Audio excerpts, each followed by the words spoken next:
নমস্কার বন্ধুরা, তোমরা সবাই কেমন আছো? আশা করছি তোমরা সবাই ভালোই আছো।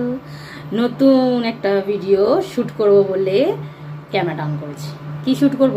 অবশ্যই কোনো রান্নার রেসিপি নিশ্চয়ই, কিন্তু দিদিভাই কি করছে এখন রান্নাঘরে সেটা তো এখন আমি জানি না। তাহলে চল রান্নাঘরে কি করছে সেটা আগে দেখি, তারপর তোমাদেরকে জানাই যে কোন রেসিপিটা করা যায় তোমার সঙ্গে শেয়ার। এই দেখো আমাদের হচ্ছে শুয়ে রয়েছে নটি বাবু। চলো রান্নাঘরের দিকে যাওয়া যাক। এই দেখো কি হচ্ছে, রান্নার জোগাড়। তো এটা কি শেয়ার করা হবে যেটা করছো? হ্যাঁ, করলেই হয়, কারণ এই রেসিপিটা তো আমরা কোনোদিনই দিইনি বন্ধুদের। মানে চট জলদি একটা মাছের রেসিপি এর আগেও একটা ছেড়েছিলাম অবশ্যই, কিন্তু সেটাই পেঁয়াজ ছিল।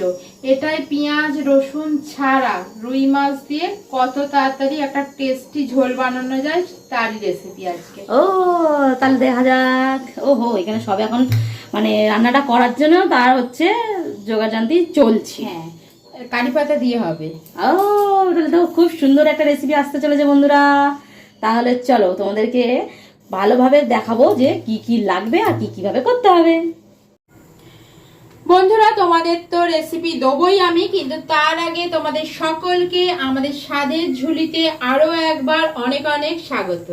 তাহলে চলো কি কি লাগবে দেখে নিই। যেহেতু রুই মাছের রেসিপি, অবশ্যই লাগবে রুই মাছ। আর রুই মাছগুলোকে ভালো করে ধুয়ে নুন হলুদ মাখিয়ে নিয়েছি। ব্যাস, চলো আর কি কি লাগবে দেখে নিই।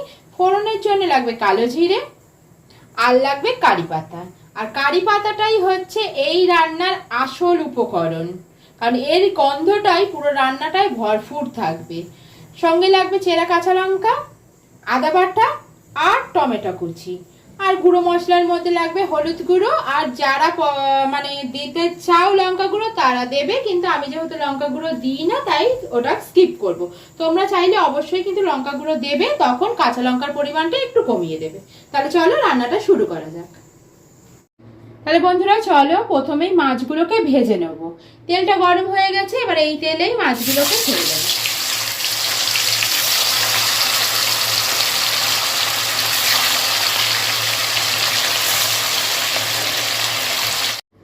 সবকটা মাছকেই ভাজা হয়ে গেছে খুব ভালোভাবে। এবার এই মাছ ভাজার তেলেই আমি পুরো রান্নাটা করব। তাহলে চলো এবার এই তেলের মধ্যেই দিয়ে দেবো প্রথমে কালো জিরে ফোড়ন, সঙ্গে দিয়ে দেবো কারি পাতা।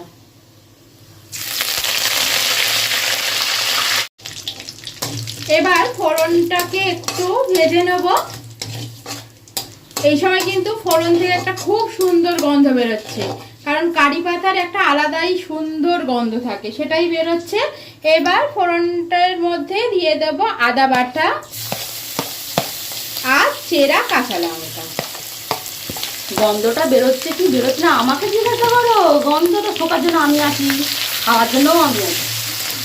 দেখেছো বন্ধুরা, ওরাই বলে দিচ্ছে, মানে ওই বলে দিচ্ছে, সরি ওরাই বলে দিচ্ছে হয়ে গেছে, মানে ওই বলে দিচ্ছে।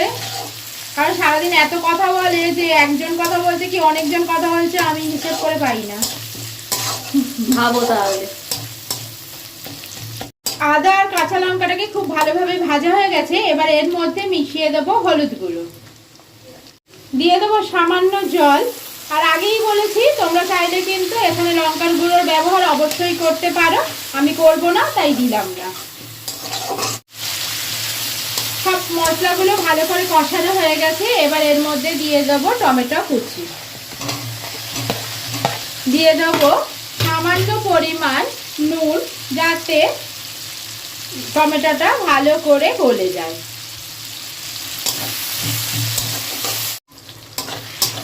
এখানে টমেটোটা খুব ভালোভাবে গলে গেছে আর মশলাটাও কষানো হয়ে গেছে। দেখেই বুঝতে পারছো একদম কিন্তু তেল ছেড়ে দিয়েছে মশলা থেকে, তার মানে এখানে মশলাটা কিন্তু একদম রেডি। এবার দিয়ে দেবো এর মধ্যে গরম জল। যে যতটা ঝোল পছন্দ করবে বা লাগবে সে সেই মতো ঝোলের ব্যবহার করবে। এবার দিয়ে দেবো পরিমাণ মতো নুন। টমেটোটা যখন দিয়েছিলাম তখনও কিন্তু নুনের ব্যবহার করেছিলাম, তাই নুনটা একটু বুঝেই ব্যবহার করবে নিজেদের স্বাদ মতো।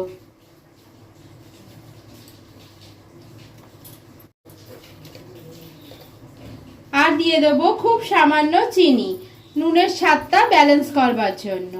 এটা তো যারা আমাদের ভিডিও দেখো তারা নিশ্চয়ই জানো যে নুনের সঙ্গে একটু চিনি দিতেই হয়, তাহলে কিন্তু রান্নার টেস্ট সত্যিই ভালো হয়। আর যারা একদম পছন্দ করো না তারা ছেড়ে দেবে, কিন্তু এটা দিলে রান্নার টেস্ট সত্যিই ভালো হয়। ঝোলটা ফুটে গেছে, এবার এর মধ্যেই দিয়ে দেবো ভেজে রাখা মাছগুলো। মাছগুলো দিয়ে ওই 2-3 মিনিটের মতো একটু ফুটিয়ে নেবো। দেখেছো তো, কথাই বলতে দিচ্ছে না, বলছি দেখেছো কত সোজা একদম রান্নাটা, মানে আমার জন্য, আমার মতো পেটুক মানুষের জন্য কিন্তু খুবই কার্যকরী। দেখলে কিসের জন্য কথা বলতে দিচ্ছিলাম না? আমি জানি কথা বলতে দিলেই ও টেস্ট করবার কথা বলবে, আর আমার রান্নাটা এখনো পর্যন্ত হয়নি, কি করে ওকে টেস্ট করাবো? তার জন্য ওকে আমি একদমই কথা বলতে দিচ্ছি না। রান্নাটা পুরো হয়ে যাক, তারপরে ওই কথা বলবে। কি অত্যাচার আমার সঙ্গে। দেখো বন্ধুরা, রান্নাটা কিন্তু আমার একদম রেডি হয়ে গেছে। এবার শুধু নাবিয়ে দেবো, তাহলে দেখতে পারলে কত তাড়াতাড়ি আর কত কম উপকরণে রান্নাটা হয়ে গেল। এই দেখো বন্ধুরা, রান্না একদম কিন্তু হয়ে গেছে। আর কত সহজে কত কম উপকরণে যে রান্নাটা হলো সেটা তো তোমরা দেখলেই, আর দিদিভাই তোমাদের বললোই কিভাবে করতে হবে, তোমরা নিশ্চয়ই শিখে নিয়েছো। তাহলে তোমরা ঘরে এবার এটাকে করে কেমন লাগলো অবশ্যই কিন্তু কমেন্ট করে জানাবে।